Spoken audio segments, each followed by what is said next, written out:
आमे आज बर्तमान मु आपको हाई ब्लड प्रेशर रू किपर रोक जापर कौ योगासन द्वारा हाई ब्लड प्रेशर रोक जापर से विषय आप देखी आप देख प्रथम पर्वतासन। तो पर्वतासन वेरिएशन नंबर 1 सीधा है बसवा हाथ दुटा को आंठू पर रखा तापर धीरे धीरे निश्वास नवा हाथ उपरू करंतु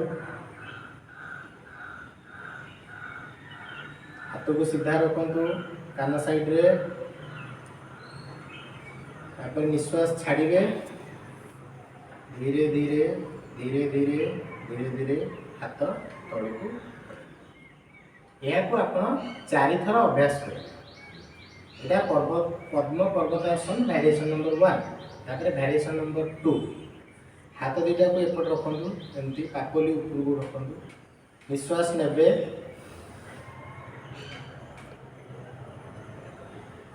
धीरे धीरे धीरे धीरे पाकुली की जोड़े किछ समय रे तापर धीरे धीरे निश्वास छाड़िए हाथ दुटा को तल को करें। ये पद्म पर्वतासन वेरिएशन नंबर 2 या आप 4 थर अभ्यास करें।